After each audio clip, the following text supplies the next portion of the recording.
What's going on, everybody? Welcome back to another video. So today we're going to be talking about is the cards from Prismatic Evolutions overvalued. I actually kind of like this kind of way to go about this and kind of look at this, and I feel like either way I think this set is still undervalued. Okay.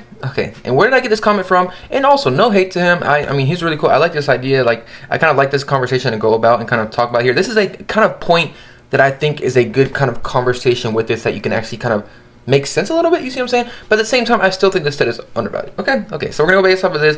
Never, like I said, no hate to him. I really appreciate this comment. Like, I like this kind of idea, but I kind of want to go back on this a little bit. You mean like that? I want to go against it. And what are we gonna be doing is we're gonna look at Prismatic Evolutions, and we're gonna compare it to a very close set that I feel like is the best comparison to kind of go to with Prismatic Evolutions, at least right now.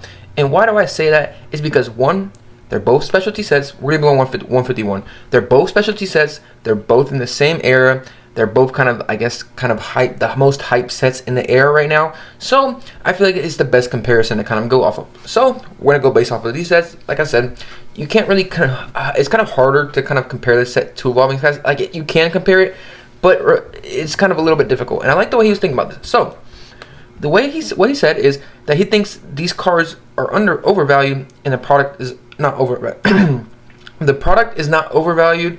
I mean, the product is not undervalued, but the cards are overvalued. And let's just say, this is kind of what I want to kind of go back on. This is, okay, let's say there's a couple of things that I kind of agree with him on. Why would I say that? Well, one, Pokemon did make an announcement. That is one thing I should have stated in my last video. Pokemon did make an announcement that we've all known that they're going to print this set very heavily. At least that's what they say. I don't think they can keep up with the demand of this set. Really, I don't think they can. But it's a possibility they print the set to the ground. Okay, so we're gonna go based off of those numbers, and let's see. Okay, let's just go based off of just guessing. I'm just gonna go say off of guessing here. Okay, let's say, for instance, let's say these cards drop 50%. We'll say 50%.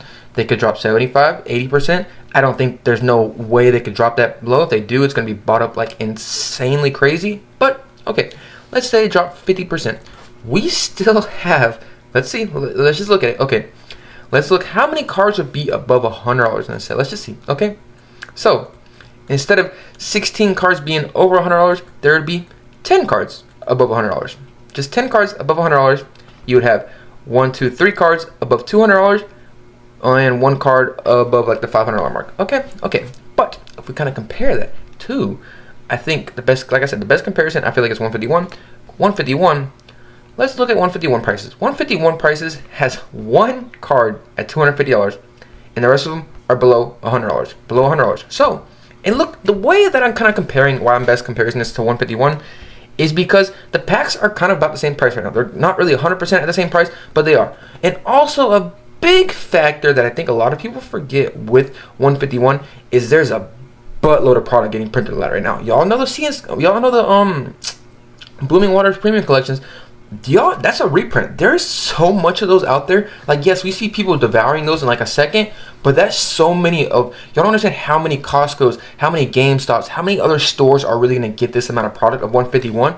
And this set's still holding extremely strong, so strong. So the one thing that I would have to say and kind of push back on that thing is, the strong sets and the sets that people like to chase, no matter how much product they print of this set, the cards are going to hold a good amount of value. And another comment that I was seeing too is, it doesn't matter how much product they print of this set. Guess what? These prices of these cards can go down. Yes, they can. I feel like they can go down a little bit. Like I said, I think they can go down a good amount of price because we still have 5 or 6 months like of product coming out for this set. And Pokemon said they're going to put a good amount of product out. The one thing that I would have to say about this set is, though, every single time I see this set coming onto market, it sells out instantly, literally instantly. You see people going crazy over this set. Like I said, it's because the prices, the cards are right now and everything. The cards, the product they're selling from the secondary market. There's a lot of other factors that are going to go on about this. But like I said, Pokemon did say they're going to print this set to the ground, so we'll have to really see about that. But let's say all these products, like I said, let's say it falls 50%. We still have 10 cards above $100, 2 cards, 3 cards above $200. It's just the prices on this are so high with this. Even if they fall 50%, it doesn't really, I think there's still value here. Because look, the other thing too is I would say is, let's say this product, let's say these prices do fall a good amount. That would be, let's say they fall 50%. Do you think the booster packs are going to fall 50%? You see what I'm saying? I think it's like at that price where I think it's kind of a good value right now. Like I've said, I just made this video kind of to like just talk about this kind of conversation about it. Like I said, I think this set's personally undervalued. I think it is. Like I said, I'm not buying any of this price. I'm not. Retail price is a whole different story. I feel more comfortable doing that because the one thing that I would have to say is it doesn't care how much they print of a set. The sets are still go strong regardless. It goes strong regardless. If they put a mass amount of product out there, it's going to go strong regardless. And we look at the ETBs from 151. Look at the ETBs. The ETBs are selling for $172, $172. The one thing that I would have to say about the ETBs that is different from the booster packs is it is a sealed product and stuff like that. Like, it's different. The booster packs, I feel like, is the best kind of representation to kind of go off of here is because of the blooming waters and how much they printed of that and everything like that, and how much product is out there for 151 that at least came onto the market, and it's still holding a very, very strong price. We don't see it dropping like crazy. The cards though, we've seen them kind of stay a little bit the same prices. We haven't really seen them rise in price or go up and down in price. They're kind of stayed about the same price. So that is what I can kind of maybe see what happens with Prismatic Evolution with this. Is it probably the prices of the cards might stay, even if they drop, like I said, 50%. I don't think it's this set is very still valued that you can pull. You can try to chase these cards. There's so many different SARs to chase after here that has a good amount of value.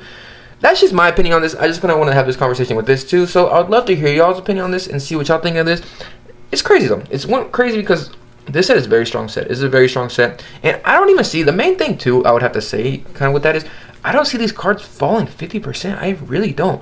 People love this set. There's so many different cards to chase after. People love the Celadridge. This is my favorite card, honestly, from the set. The Celadridge. We have the Roaring Moon. We have every single evolutions. Every single evolutions. And with 151, like I said, people like going different things and nostalgic factors and everything like that. There's a good amount of cards to chase in here. There is. I mean, there's a lot of cards to chase in here, should I say that. There's a lot of cards that have value too in the set.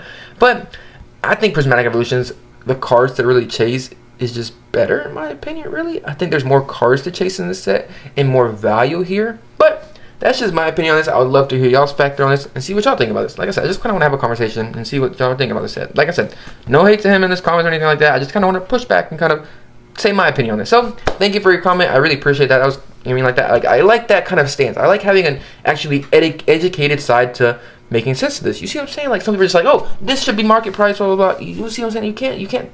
That doesn't make no sense to me. You see what I'm saying? That's not a very, I guess, conversation to kind of have about this set. The prices of the cards coming down being overvalued, I can kind of maybe see that a little bit. But like I said, even if they fall 50%, I don't see the product falling anymore, honestly, because there's still a lot of value in the set. We'll have to really see how this goes about and see what really happens, like I said. And we don't even know which product is going to get reprinted or anything like that, what sets are going to be heavily printed. So let me know what y'all think about this. Hope y'all enjoyed this video. Like I said, kind of just want to have a conversation here. See you on the next one. Peace.